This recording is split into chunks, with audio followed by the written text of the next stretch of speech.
DJ FARR. Welcome to DJ Talk, a show I upload every Friday or every other Friday, depending on how lazy I am that week.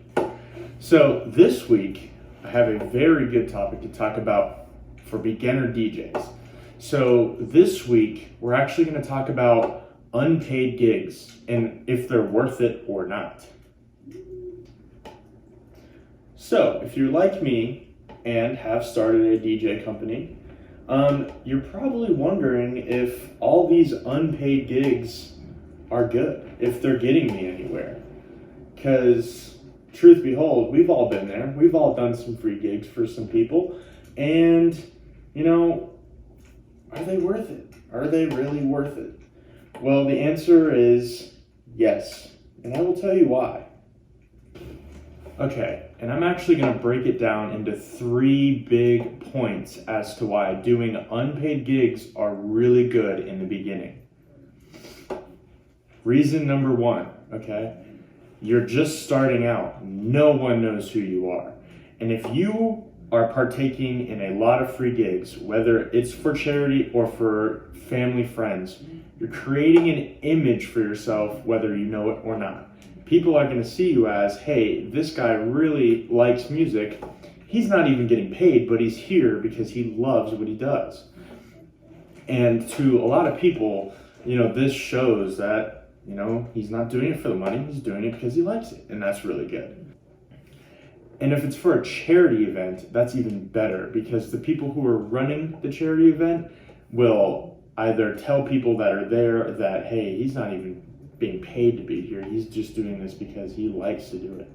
And a lot of those times, people who run those charities do other things. They don't just run that charity full time. They, have other businesses or they, are connected to other businesses and other things that can in turn, get you more gigs. And that brings me to my second point of doing unpaid gigs. You need to expand your social circle. Now, there's 3 main parts to your social circle. There's your inner circle, that's your friends, that's your family, current and former employers. These are people who know who you are by a first name basis, okay? Then you have your second circle, and we call this the middle. These are people that your inner circle people know. So the more inner circle people you know, the more middle circle people you know. And when you do more free gigs, then you sort of expand your inner circle because you've worked for them and they know who you are. They have your business card or they have your information, so they know who you are. So say you do a charity event for your local school district, okay? I've done this many times, and so they become sort of your inner circle people. You know who they are. So you turn to them and you go, hey, I kind of was looking to do maybe prom for your local school district. Do you know anything about that? And so they go, oh yeah, let me just take your business card, or let me forward you the information for our, prom board, person who runs prom. And then, so you then become connected to those middle people. And that's awesome. You need to expand that inner circle as much as you can when you're starting out, so you get these people in your middle circle that you didn't know you had before. And this is a very, very important thing to have when you're starting out. And thirdly, there's your outer circle. These are people that you want to know. These are people that you have no way to, just email them directly. And by expanding your middle circle, you increase your chances of being able to contact that person or get their information. Say your outer circle is someone that you've always looked up to, a special artist or, a company you want to work for. The larger you make your middle circle, the more likely you are to get recognized by the person in that outer circle or be able to connect to them. So that's also very important. And thirdly, the other big point is you get more gigs. And that's just the bottom line of doing free gigs, is you get more gigs out of doing free gigs. So, for example, this weekend, I did a gig for Hands Against Hunger. Now, this wasn't an unpaid gig, but because of the loops I had to jump through to get to that gig and make it happen, it wasn't all that profitable.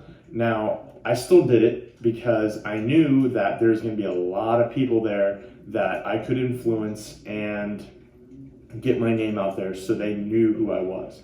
Some of the big names there was a local school district, private school district, and I knew that they were going to be there, and I have never have been in contact with them before.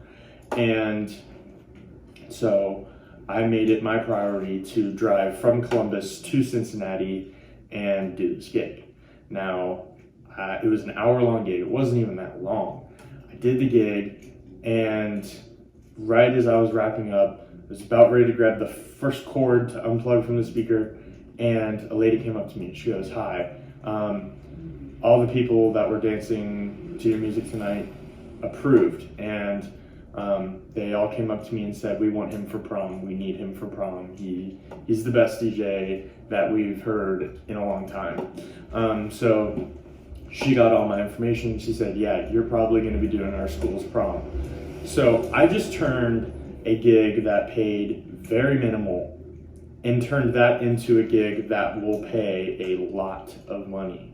Now, I don't know about you, but that sounds pretty worth it to me. So, do those unpaid gigs a lot when you're starting out. I've been in the business for like 5 years now, and I still do unpaid gigs because I know that I can turn that into something larger. So don't be afraid to say yes to an unpaid gig.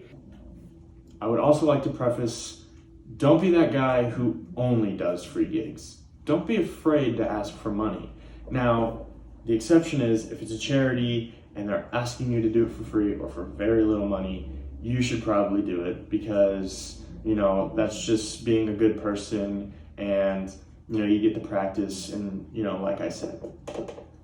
But if it's, say a college party and they're like, "Hey, we need a DJ for 2 hours to play some music. Can you come by?" And you'd be like, "Okay, it's going to be this." And they're going to be like, "Oh, we don't have that." You should probably turn it down because going to parties like that, there's always the liability of someone, being intoxicated and breaking some equipment. But there's also like, is it worth your time? If you don't get paid, who's going to be there that you're influencing?